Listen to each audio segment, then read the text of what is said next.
Okay, so basically, this is my story of dealing with DVTs and pulmonary embolisms.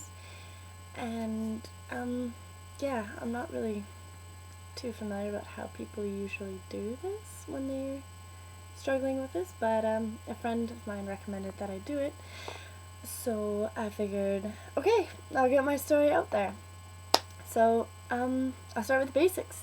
My name is Suzanne. I'm 19 years old and I have survived 2 pulmonary embolisms as well as DVTs in my left arm. I was first diagnosed on June 1st, 2011, and it came completely out of the blue.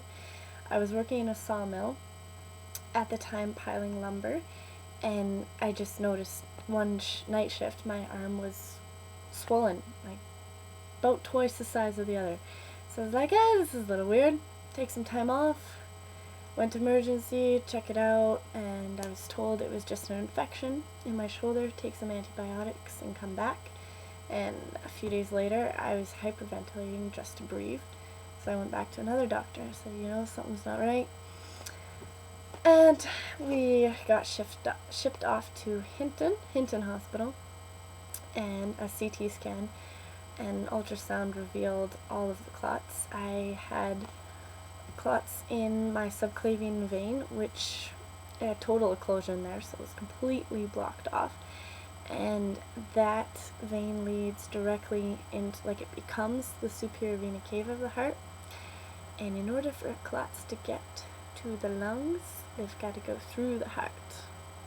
So mine had traveled from my left arm into the subclavian vein, through my heart, should have killed me, and went into my left lung.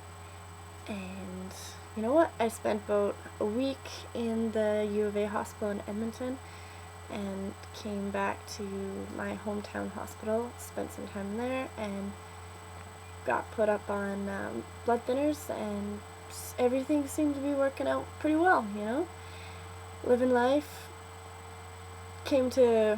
Had a pretty near-death experience, but you move on. And then I started getting chest pains again at the end of January. So January 26th, I went back into emergency, and the emergency doctor said, you know what, I don't think it's too serious, come back the next day. Came back the next day, and I found out this time that my subclavian vein was blocked again, and this time it had thrown clots to my right lung. So I went through my heart again. I should have been dead again.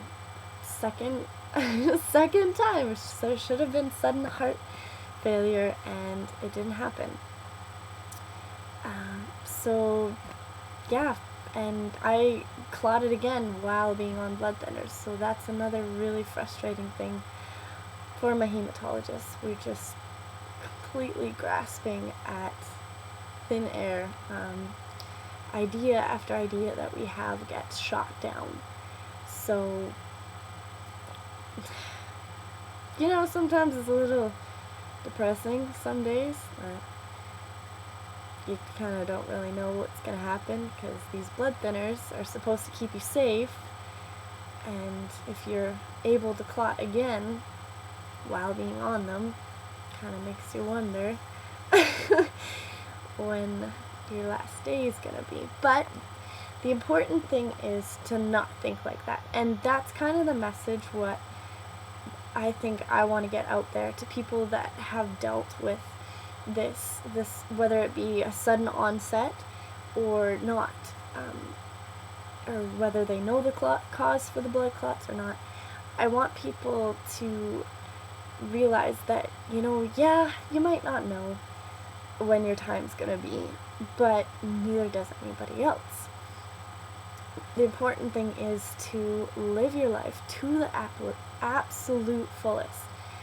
Having these 2 extremely close wake-up calls has definitely made me realize that life is extremely precious, and it can be taken away from us just like that. Whether it be car accident, blood clots, heart attack, life can be gone just like that. And it's just, I want to send out a message of inspiration and encouragement that no matter how bad the things that you're faced with, or how frustrating it is, and how much you don't want to be faced with what you have to deal with, it's okay. You can get through it. There's people out there that do love you, and it's not the end. There's so much to live for, and so many good things that could come out of anyone's life. And it's up to you to be determined what you do with the time that you're given. So, yeah, that's pretty much my story and my little pep talk. I think I'll leave it at that, and if I've bored anyone, I am completely sorry.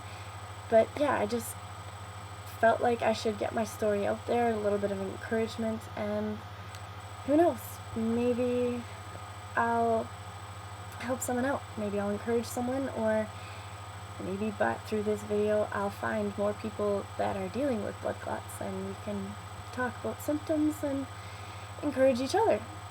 Who knows? Anyways, I'm gonna sign off now, and yeah, thanks for listening to my story if you made it to the end.